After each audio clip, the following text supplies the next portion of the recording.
economic cooperation and security matters, including nuclear-powered submarines. And what was unusual here is that President Lee Jae-myung personally announced it live from the presidential briefing room. And normally documents like this are released through spokespersons, not directly by the president, and that we are going to talk about more later. Okay, so the part that many of us were very interested in is the trade part, Yes. right? I mean, come on, like, Trump's all about the tariff this, tariff that, and especially the car tariffs, right? Hyundai Motor, big export. But what changed? Well, the biggest economic headline is tariffs on Korean automobiles, of course, and the U.S. tariff rate will be reduced from 25% to 15%, a 10 percentage point cut. And although the exact enforcement start date wasn't written in the document, if Korea submits the required bill within November, the reduction could apply retroactively from this month. Okay. And this is obviously big for Hyundai and the sister company in Kia, right? Yeah, exactly. Korean cars make up a major share of U.S. imports, so this helps remove uncertainty. And as you know, the U.S. imposed these tariffs unilaterally about 8 months ago. And now, to take a look at semiconductors, another big sector, semiconductors will receive most favored nation treatment, meaning Korea won't be at a disadvantage compared to major competitors like Taiwan. In global tech competition, that's considered a win. Yeah. Another huge part is the invest agreement. We talked about the $350 billion US dollars, which, by the way, needs to be invested within 20 years. 20 years. It's brilliant. We got some time now. To 20 years, I don't know. I don't know if Trump's going to be in office in 20 years. That's impossible. But that's pretty big. Can you break this down for us? Yeah, Korea and the U.S. signed an MOU on strategic investment worth $350 billion US dollars. So $200 billion will be cash investment, and the other $150 billion will be related to shipbuilding cooperation through direct investment and corporate guarantees. The most important discussion point was where and how the $200 billion would be invested. And investment areas include shipbuilding, energy, semiconductors, artificial intelligence, and quantum computing. And here's key condition. Investments must be commercially reasonable, meaning the money must be able to return safely, no politically driven or risky projects. That's right. So it can't be like, reasonable. It should be reasonable. Payable to the Donald Trump Foundation. None of that stuff. No. So there are safety mechanisms. If Korea fails to make scheduled payments, the U.S. could receive interest instead and even raise tariffs again. And to manage risks, the two countries will set up umbrella SPVs, that stands for Special Purpose Vehicles, so that profits from one project can offset losses from another. But here's the thing, again, it's a 20-year thing. And if you guys remember with all the, the Inflation Reduction Act under the Biden administration. Yes, and then, IRA. Right? IRA, we're talking about IRA all the time. No one's talking about IRA. No, and then like Korea, put in all this money, and then Trump came into office, and then gone. It might be the same way. Yeah. It might be the same way. Let's move on to security this time. You can't say it aloud. Oh. It's our strategy. Oops. Wait until you guys find out about the secret behind the crown. Did you hear about the crown? No. You know the Shilla Dynasty crown? Yes. Do you know who wore that crown back in the days? You know the replica that Trump got? No. It was the real one was specifically made for a king that was very unpopular with the Korean people of the time. And he was considered a large, lame duck king. And people were revolting against him. And they gave him the crown. Oh. there was a hidden story. There was a hidden story behind the that crown. But he was happy, though. That's all as long as he's happy, that's all that matters. We're fine. He's the king. Let's move on to security, which is this is the big one that I'm very, very interested in. Yes. Nuclear-powered submarines. Right. Korea and the U.S. agreed to proceed with the development of a Korean nuclear-powered submarine, something Korea has hoped for over 30 years as long-term long-term defense goal. And the U.S. also expressed support for Korea's ability to discuss uranium enrichment and spent fuel reprocessing procedures, very sensitive areas because they relate to nuclear technology. And although the build location isn't clearly stated in the document, the Korean presidential office emphasized that the submarine would be built domestically in Korea, and it could take at least 10 years to complete. Okay, like mentioned above, like the one detail that stood out. Usually it's delivered by the spokesperson, Yes. but President Lee personally delivered the announcement. So what's the significance of this? Well, the announcement came 16 days after the Korea-U.S. summit that took place in Gyeongju on the sidelines of APEC summit, and rumors, suspicions, and political pressure had grown during that time. And by speaking directly, President Lee aimed to explain, reassure, and build public trust similar to a public address, not just a press release. And he also mentioned the negotiation was voluntary because Korea was responding to unilateral tariffs, and the only strategy was to resist until a better deal was possible. So despite all this, Hae-young, let's talk about some of the challenges that are still ahead. Yeah, so even though the fact sheet looks like a major breakthrough, there are still several hurdles ahead before anything becomes a reality.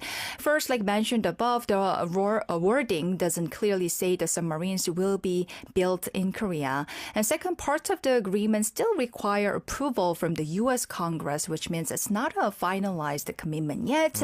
And third, anything related to nuclear technology must go through IAEA verification and safety procedures, and that process is often slow and meticulous. And finally, there's always a possibility of additional negotiations, especially considering President Trump's deal-based negotiating style. Oh man, I hope Trump didn't listen to our show today. The deal might be off. You made a mistake, SJ. We heard the culture and heard what you did to us. And I heard SJ saying. Not very happy with that stuff. Very not happy. Let's end with how the Korean corporation responded, because there's some major investment plans from the major conglomerates, right? Yes, after the announcement, President Lee Jae-myung met major business leaders this week as Samsung, SK, Hyundai, LG, HD Hyundai, Celltrion, and Hanwha, and with concerns that massive U.S. investments might shrink domestic investment, they publicly committed major new investment plans in Korea. For example, Samsung pledged to invest 450 trillion won over 5 years, and that's over $300 billion. Hyundai Motor Group also plans to invest 125.2 trillion won, SK 128, LG 100 trillion won, and they also emphasized job creation, advanced industries, and regional development, including balanced growth outside Seoul. Yeah, so that's around like, let's see, Hyundai and SK, that's about 90 billion, about 90 billion yes. dollars. LG Group around $80 billion. And Samsung's also adding 60,000 jobs too. Yes, so that's right. It's a big deal there.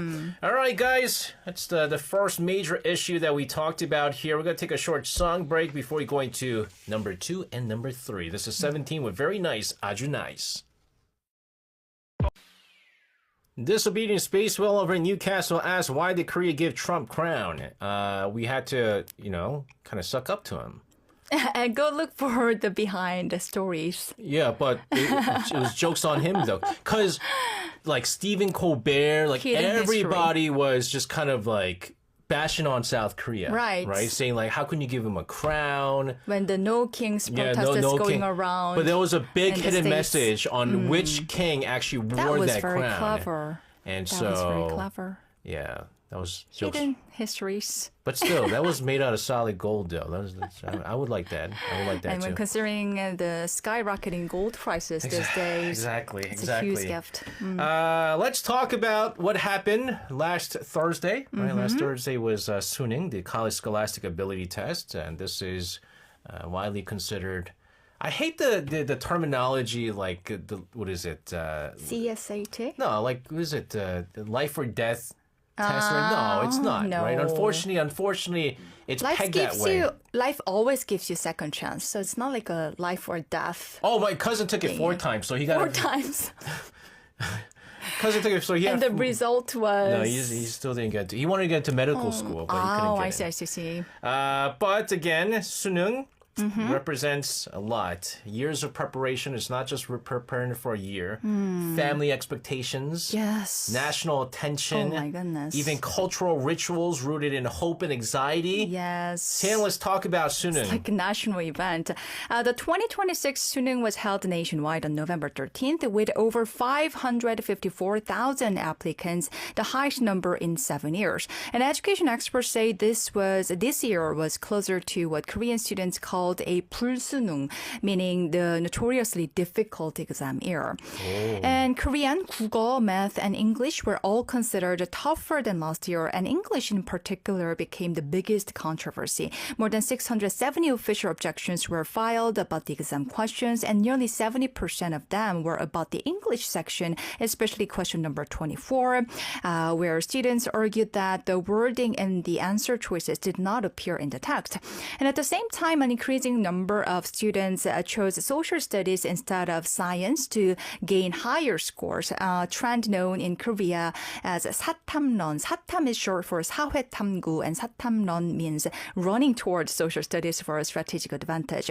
And the final official result will be released on December 5th after the review committee confirms or revises the answer keys. You didn't take the Suneung, right? No, I didn't. Yeah. She I did. took SAT. She did the 미국 run. She ran away. Ran away to the U.S. Yes, it's where the Not SAT. to take Suneung. SAT is a lot easier. Yeah, I It's a took lot it easier. twice and You took the SAT twice? Yes. You took it only once? Oh, I took it twice too. Twice, yeah. They took the It's best a norm. score out Yes, of yes. the two. That's right. That's right. They too. In Korea, the weeks right after Suneung almost feels like a festival for these exhausted students, Yes, right? Yes, students can enjoy various discounts and promotions. And for example, movie theaters offers discounts or freebies to Suneung test takers who presented their exam identification slips. And airlines give discounted airfares, theme parks welcome students with special rates, and even convenience stores and beauty shops join the list.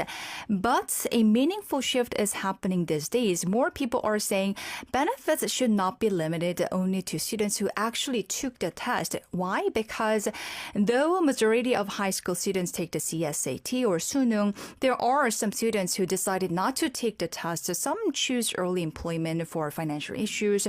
Others pursue overseas routes, vocational skills, arts, etc.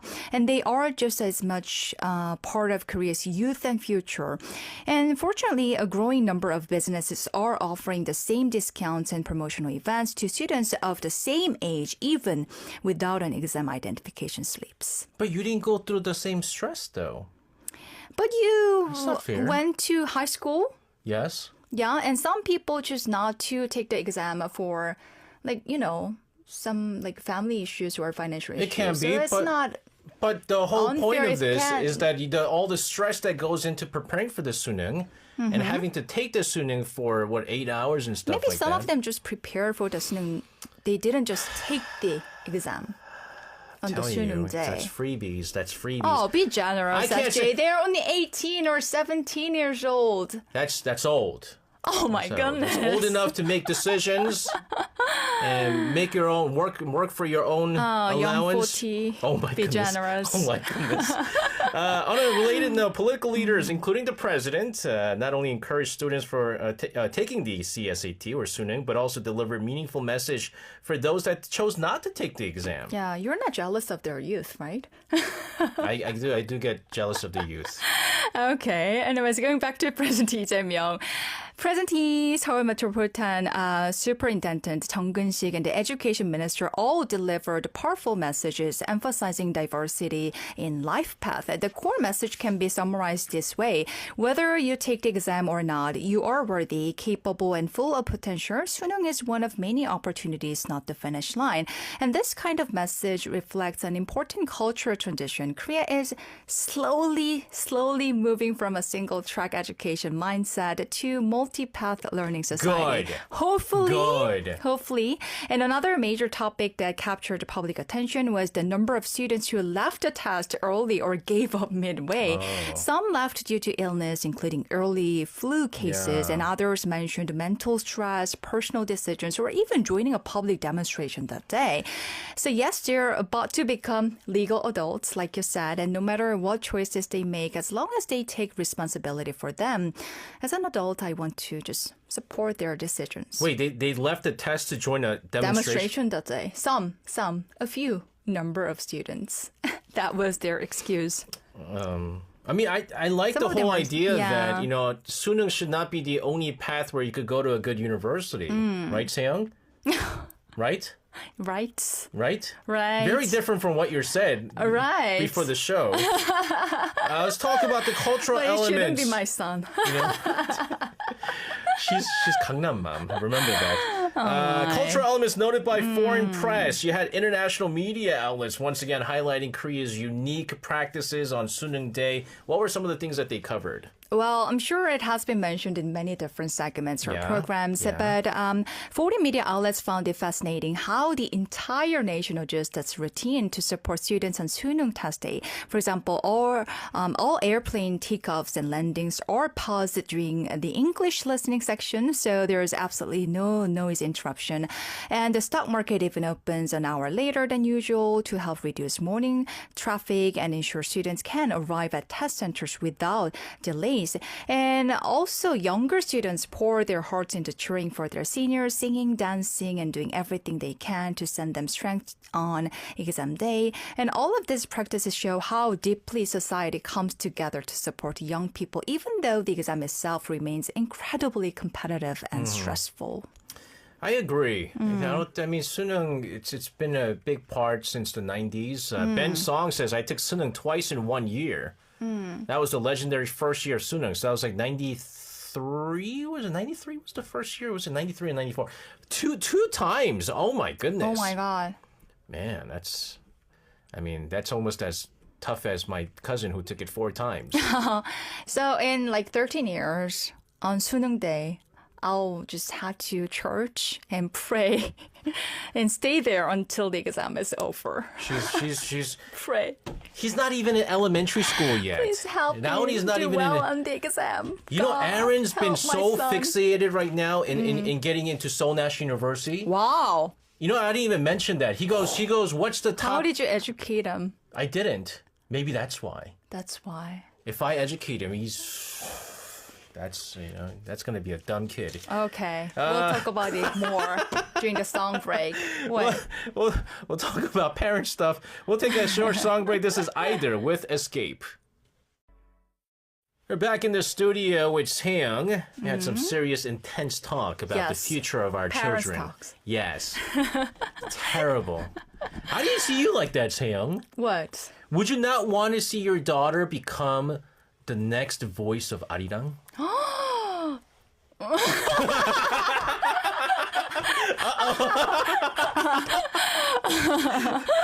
I think we're running out of time, right? We have to jump right into the third topic, I think. Let's go into our third topic. Something that many people here in Korea rely on, especially parents, busy professionals, people with irregular schedules like myself. Overnight or dawn delivery service, we call this 새벽 배송. Yes. But recently, this service has ignited a nationwide debate involving labor unions, logistics company, consumers, and policymakers. What exactly is happening?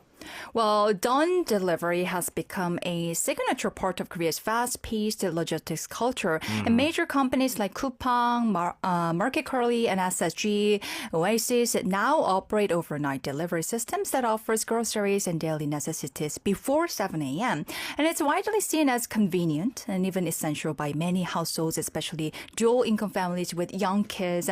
But some labor groups argue that this system has created excessive workload and unsafe working conditions for delivery workers, especially after death of overnight delivery and logistics workers of Coupang, which is known as 과로사 in Korean. And that's the thing. I mean, we always boast about very fast delivery. We boast about, we're spoiled. It's like, I remember I ordered something and it didn't come before 7 a.m. and I was like, oh, where's my nacho chips I ordered? It's not I here need yet. it right now. I need it now. But you have to also think about it. And then, I leave my house very early, and oftentimes I bump into the delivery workers. Yeah. But we don't think about the over excessive working and the conditions of these workers. But who raised the objections, and what are their main concerns? Well, the key critics are labor unions, including the Korean Confederation of Trade Unions and the Parcel Delivery Workers Union. And they say that the rise of rocket delivery of coupon, overnight shipping, and 365-day delivery triggered unhealthy competition among companies, pushing workers into long hours, night shift cycles, and chronic fatigue. And they emphasize that working regularly between midnight and 5 a.m., consider a high-risk time for workers, could increase the risk of burnout and even death from overwork. Okay, but on the other side, not all delivery workers are against it, right? Exactly. There are workers who say dawn delivery is their choice, and they say this job is essential for maintaining their livelihood. For example, one delivery driver in his 30s who has been doing overnight delivery for 4 years said he prefers working early hours because there's no traffic, fewer customer interactions, and higher income. And he said if dawn delivery stops, his monthly earnings around 5 to 6 million won could be cut nearly in half. And for workers like him, banning overnight delivery feels like taking away job autonomy and livelihood. Yeah, that's the thing. Like, I've always assumed that many people choose this. Yes. Right? I mean, like, that's a lot of pay. And that was the other argument with delivery workers, just delivery workers in general, because delivery workers get paid per parcel that they deliver.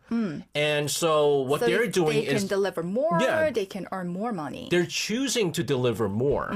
But again, you can argue the other side is that they're doing much more than actually delivery. They have to do the sorting too, which shouldn't be part of their job. I think the company should hire the sorters, and they just do the delivery part. That's where the working kind of goes in. But yeah, I would assume that people get paid more for this, and they choose to do. That's a lot of money, actually. Yeah.